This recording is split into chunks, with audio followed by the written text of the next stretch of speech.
देखिए सही बात है। अम्बेडकर जी ने संविधान बनाते हुए लिखते हुए कहा था कि आने वाली पीढ़ी को मैं वोट के माध्यम से नेता दूंगा। राजा महाराजाओं के पेट से रानियों के पेट से राजा पैदा नहीं होंगे। लेकिन कुछ लोगों ने इस प्रकार से लोकतंत्र पे कब्जा कर लिया, अपने विचारों के अनुरूप देश को चलाने का काम किया, अपने परिवार के अनुरूप चलाने के लिए काम किया। आज भारतीय जनता पार्टी को छोड़कर सभी राजनीतिक दलों को आप देखेंगे, सब अपनी औलादों के लिए, अपने बच्चों के लिए काम कर रहे हैं। देश के लिए कोई भी काम नहीं कर रहा।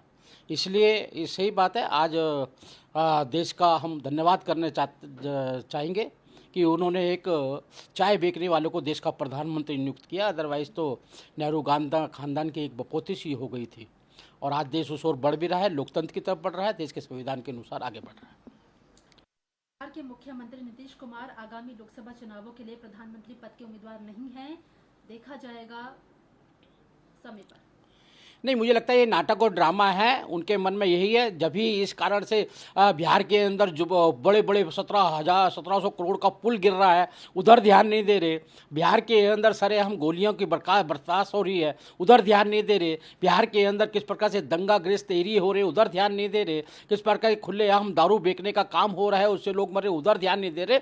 साफ साफ एक ऐसा पहला मुख्यमंत्री है जो अपने बिहार को छोड़कर पूरे देश के अंदर भ्रमण करने का काम कर रहा है।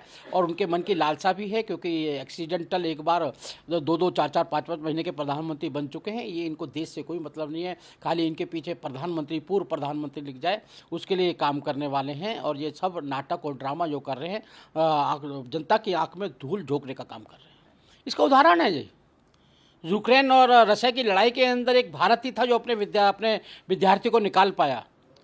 सूडान की लड़ाई के अंदर हमने अपने नागरिकों को निकाला।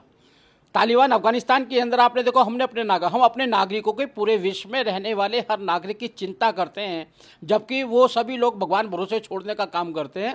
और इसलिए आज विश्व के अंदर नरेंद्र मोदी जी की इस नीति का स्वागत भी हो रहा है और नरेंद्र मोदी का मान भी बढ़ रहा है। और नरेंद्र मोदी जी आज विश्व के एकमात्र इस प्रकार से नेता है जो देश की भी चिंता करते हैं और देश के बाहर रहने वाले नागरिकों की भी चिंता करते हैं, और साथ साथ विश्व के लोगों की भी मदद करने का काम करते हैं। यूक्रेन हो कि लड़ाई हो, या सूडान की हो, या अफगानिस्तान हो, उसमें अनेकों देश के लोग भी की रक्षा करने का काम भी हमने किया है।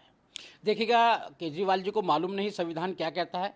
जिस सुप्रीम कोर्ट के निर्णय को आप बोलते हैं, सुप्रीम कोर्ट ने कहा भी, ने साथ साथ उसके नीचे भी लिखा है कि अगर केंद्र चाहे तो अध्यादेश लाकर इसको लागू कर सकता है। और आज जो दिल्ली है वो केंद्र के मातहत है, वो खाली उसको संभालने वाले हैं। लेकिन वो जिस प्रकार से अपने आप को कहते हैं, कौन होता है गवर्नर, कौन होता है प्रधानमंत्री, मैं राजा हूँ, मैं यहाँ का मालिक हूँ, मैं जो अहंकार, इसको अहंकार कहते हैं। अहंकार युक्त जिस प्रकार से वातावरण वो करते हैं, जिस भाषा का इस्तेमाल करते हैं, लोकतंत्र के अंदर इसके लिए कहीं भी स्थान नहीं है। जो रैली थी वो रैली खाली एक दिखावा था, नाटक था, ड्रामा था। उससे भ्रमित करने के लिए जो उन्होंने वादे किए थे, 2 घर में रहूँगा, साधारण तरीके से रहूँगा, आज 45 करोड़ रुपए का एक शीश महल बनाने से के बच रहे हैं। किस प्रकार से उनके जो सांसद हैं, विधायक हैं, मंत्री हैं, भ्रष्टाचार में लिप्त है, जेल में जाने के लिए तैयार हैं, उसका जवाब देने से बचने के लिए कर रहे हैं। आज दिल्ली में त्राही त्राही मच रही है, इसका जवाब नहीं दे पा रहे कि आपने 10 करोड़ से स्विमिंग पूल बनाकर आप स्विमिंग कर रहे हैं अपने बच्चों के साथ में, या पीने का पानी दिल्ली के अंदर नहीं है। इस सब बचने के लिए एक नाटक ड्रामा के अलावा कुछ नहीं था। समाजवादी पार्टी के प्रभाव, बीजेपी हटाओ। देखिए, ऐसे नाटक होते हैं। अखिलेश जी के नाटक का उदाहरण अनेक आपको मिल जाएंगे। बुआ भतीजे भी एक बार साथ साथ चल के देख लिया उन्होंने, 2 युवा एक साथ साथ चल के देख लिए, और आज उन युवाओं की आपस में बनती नहीं है जी, बुआ भतीजे के लिए बनती है। ये खाली एक सपना है, हम सत्ता में आएंगे, मलाई खाएंगे, कुशासन करेंगे, जनता का शोषण करेंगे, अपना अपहरण का व्यापार चलाएंगे, पैसा कमाएंगे और विदेशों के अंदर लगाएंगे। इसके तहत ही वो काम करते हैं। यह सपना ऐसे लोगों का कभी भी पूरा नहीं हो सकता। आज देश की नागरिक लोग जागरूक हैं और अपना मानते हैं कि कौन पार्टी है उनका सही मायने में लाभ कर सकती है। आखिरी सवाल है, एक दूसरे पर बयानबाजी कर रहे हैं। सचिन पायलट कह रहे हैं कि हर गलती की सजा होती है और मांगती है। हाँ, इस गलती की भी सजा होगी। पायलट जी जा रहे हैं राजस्थान से, क्योंकि पायलट जी भी जा रहे हैं और अशोक गहलोत भी जा रहे हैं। दोनों ने मिलकर देश को लूटने का काम किया, देश को बर्बाद करने का काम किया। राजस्थान की क्या हालत होगी है आप देखिएगा। राजस्थान में सरेआम बलात्कार होते हैं, मंदिरों को तोड़ा जाता है, सांप्रदायिक दंगे होते हैं। और जिस प्रकार से राजस्थान खोखला हो गया, इस दोनों ही इसके दोषी हैं और इनका जाना निश्चित है। नमस्कार, मैं हूं मानक गुप्ता।